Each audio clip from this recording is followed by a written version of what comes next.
Ukraine যুদ্ধ যত দীর্ঘ হচ্ছে, রাশিয়ার জন্য ততই কঠিন হয়ে উঠছে কাঙ্ক্ষিত সাফল্য অর্জন। এমন পরিস্থিতিতে আধুনিক ক্ষেপণাস্ত্র, ড্রোন কিংবা ট্যাঙ্কের বাইরে এবার ইতিহাসের এক অদ্ভুত অধ্যায়ের দিকে ফিরেছেন রুশ প্রেসিডেন্ট ভ্লাদিমির পুতিন। যুদ্ধরত সেনাদের মনোবল চাঙা করতে সামনে আনা হচ্ছে প্রায় ৬০০ বছর আগের এক সামরিক বীরের দেহাবশেষ।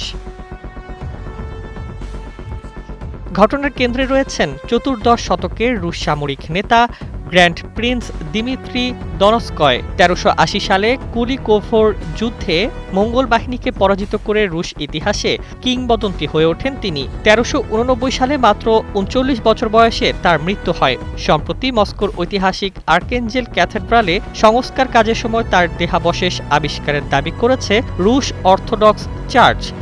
এভাবেই কোটি কোটি মানুষের ঘরে দেশ জুড়ে ফ্রিজ একটাই, ওয়ালটন। দেহাবশেষ উদ্ধারের খবর পাওয়ার পরেই বিষয়টি নতুন মাত্রা পায়। পুতিন নিজে ক্যাথেড্রাল পরিদর্শন করেন, প্রার্থনায় অংশ নেন এবং কাপড়ে ঢাকা সমাধিগুলো দেখেন। চার্চের দাবি, দেহাবশেষ প্রায় সম্পূর্ণ অক্ষত, শুধু বাম পায়ের গোড়ালির একটি হাড় নেই। আরও চমকপ্রদ প্রস্তাব এসেছে রুশ অর্থোডক্স চার্চের প্রধান প্যাট্রিয়ার্ক কিরিলের কাছ থেকে। দনস্কের দেহাবশেষের কিছু অংশ ইউক্রেনের যুদ্ধরত রুশ সেনাদের কাছে নিয়ে যাওয়ার পরিকল্পনার কথা জানিয়েছেন তিনি। পুতিনও এই উদ্যোগের কথা জানেন এবং এতে সমর্থনের ইঙ্গিত দিয়েছেন।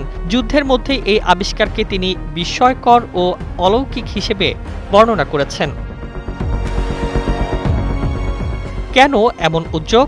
বিশ্লেষণে উঠে আসছে মনস্তাত্ত্বিক যুদ্ধের বিষয়টি।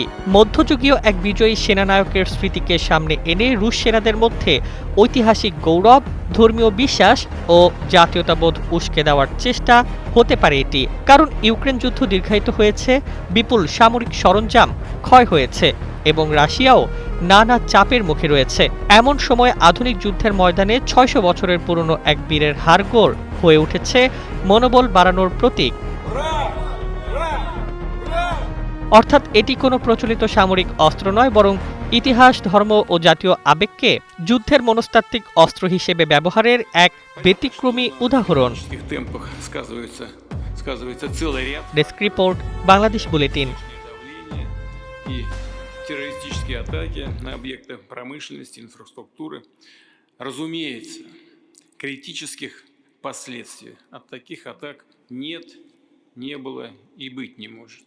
Но вред они нам, конечно, наносят, это очевидно. Мы это понимаем и видим, и знаем.